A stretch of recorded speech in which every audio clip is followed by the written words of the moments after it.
Mr. Chairman. Any member in this House who says that this bill will provide hope to mothers, solo mothers and families is a fool.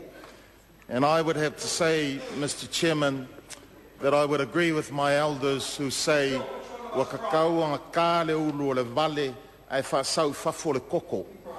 which literally means that any fool who says that this bill is going to provide hope to families out in the community, we need to club them on the head and allow the foolish blood to flow. Mr. Speaker, when I hear also members on that side of the House say that this bill provides incentives and rewards, I'm reminded of how they train dogs.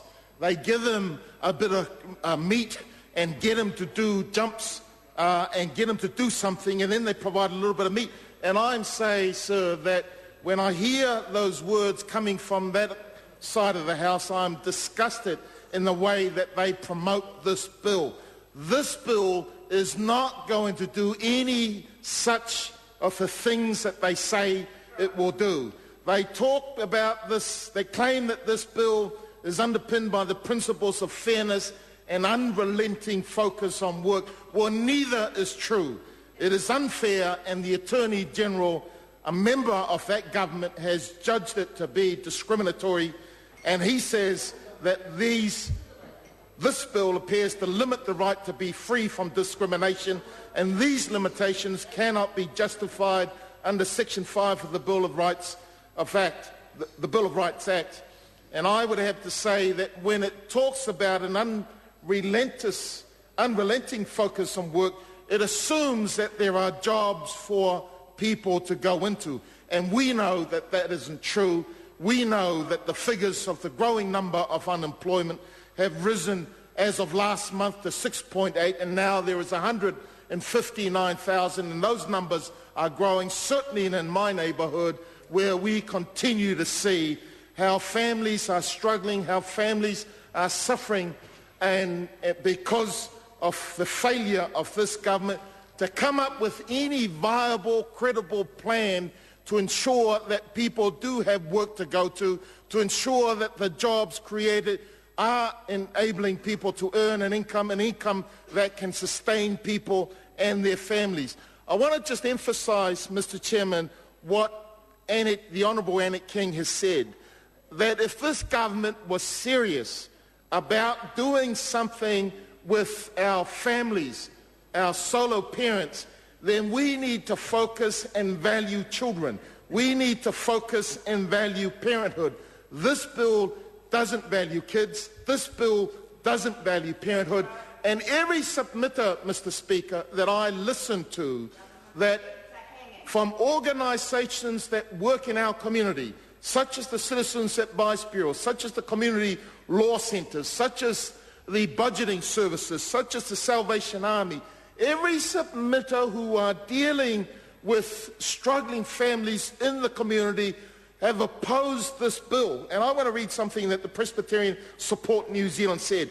We find it, and I quote, "We find it unconscionable that any government in New Zealand would propose measures that will inevitably increase poverty and hardship for some of the poorest children in this country and further penalise those in the most unfortunate of life circumstances." Sir, when I hear members on that side say that this is going to encourage solo parents to get into work, I have to say that that is a lie. Those statements are false. Those statements are false. This bill, if you were to read it properly, forces, coerces, bullies single parents to try and find jobs that just aren't there.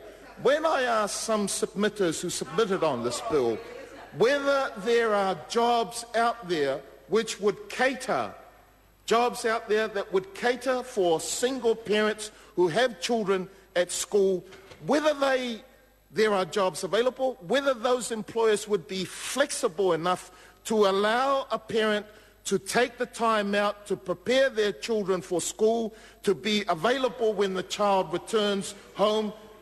The answer was no, Mr. Chairman. Sewer, William Chairman. Keogh. The answer that those submitters gave was no. There aren't the employers out there that are willing to be flexible. The jobs are not available, and the kind of pay that parents need to be able to sustain their families is just not available.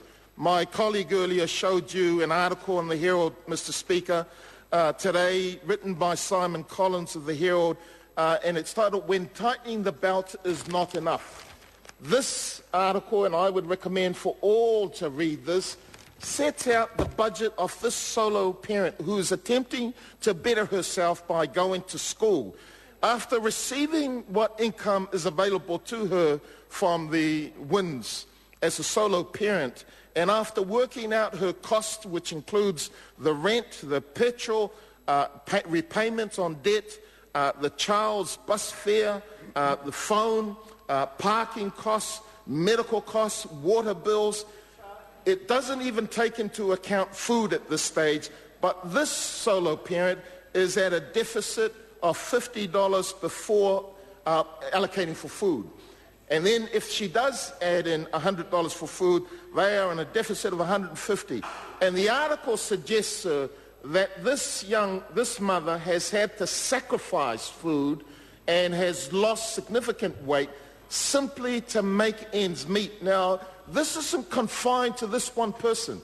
This is one person, many in my community, and I have to say, in one family working who has approached Citizens Advice Bureau. Citizens Advice Bureau said to me, it's okay, they can manage the bill, but they can't then afford the food and any other minor luxuries, such as taking a trip to the zoo.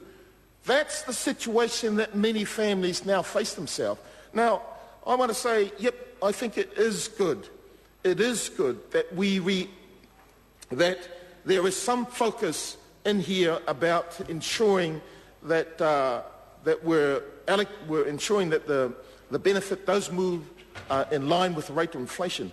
And we agree with all other submitters that the benefit isn't something that people want to be on for the rest of their life. In fact, you'd be hard-pressed to find any individual mother or father who wants to spend the rest of their life on a benefit. They want to work. They want to be able to provide for their children. But I have to ask, what is this government doing to enable these people to get jobs?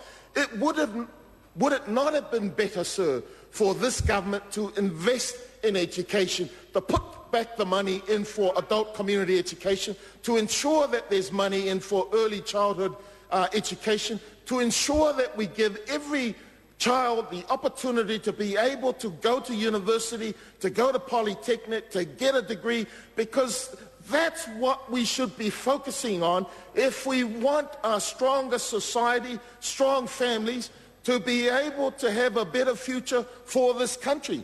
But instead, what this government is doing, Mr. Speaker, I have to say, is there a conspiracy by this government to keep the Browns without education, to keep them locked up in a situation where they don't have the opportunity to get early childhood education? They're not being the opportunity's been cut off for them to have tertiary education. And now they're saying we've got to force every beneficiary in there to get into a job when there are no jobs, and this government is introducing legislation that is going to drive down wages. So what does this mean for those who do not have education, for those who do not have the opportunities to be able to better themselves, if this government continues to take away those very vital and those important opportunities for people who are struggling? Sir, if this government is serious about moving this country forward, if this government is serious, ever serious about looking after families and looking after children, our children, then put away this bill. Let's go back to the drawing board, focus on investment on education, early childhood education, tertiary education, focus on community education, focus on education in the workforce. That's not what they're doing, but that's what we're saying they ought to be doing, because this bill is going to make things worse for ordinary families.